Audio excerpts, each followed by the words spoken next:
Alright, hey guys, here we're back for a Golf Clash tutorial, hole number 1 here that we're looking at. And what you'd ideally like to do is some kind of power ball and get it to the second fairway. So let's take a look here and kind of some options that I can do. We're going to go Apocalypse because I went Thor's Hammer last time. So I want to give you guys kind of a multi-perspective guide here. But one of the things that you'll want to do is have, just a little bit extra power ball. So you'll want to go Blue Marble or Berserker Ball, something of that nature. Will really give you kind of a security net. And you also got to make sure that you execute, especially with these earlier clubs. The more you deviate from perfect ball, the more that it's going to impact your shot and go well offline with these earlier clubs. It's kind of going almost twice as offline as a POC 5 is. So you do got to be a little bit careful on that. So let's take a look here. And what we got, I don't know if I have this bag. It looks like I do. Thank goodness.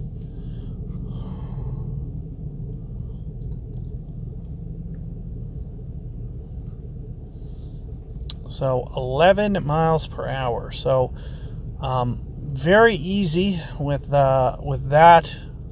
You can get away with. Here's a Blue Marble. I should be able to get away with this as well.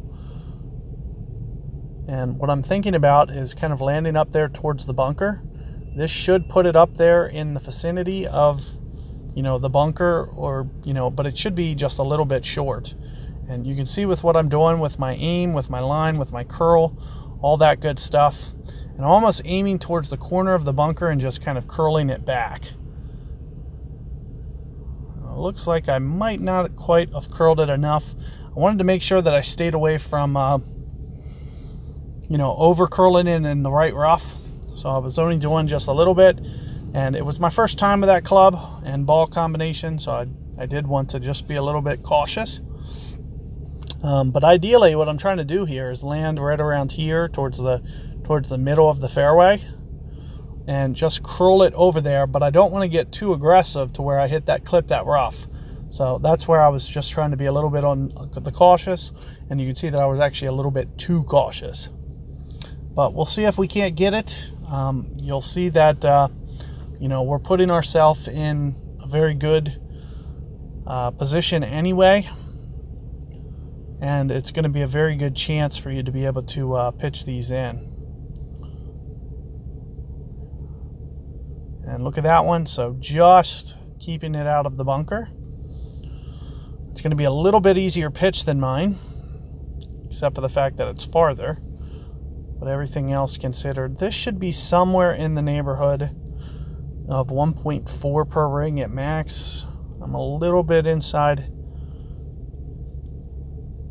half club, so I'm thinking somewhere in the neighborhood of 3 per ring or so.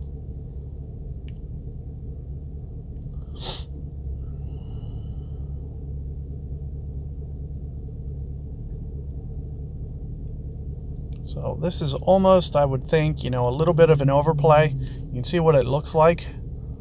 And let's just see if I can't get this to pop in. Perfect ball. And sure enough, with, the little bit of backspin that I had, some nice control, and also making sure that I put it right on the front of the green as opposed to the fringe or anything. One of the things my opponent here has is a little bit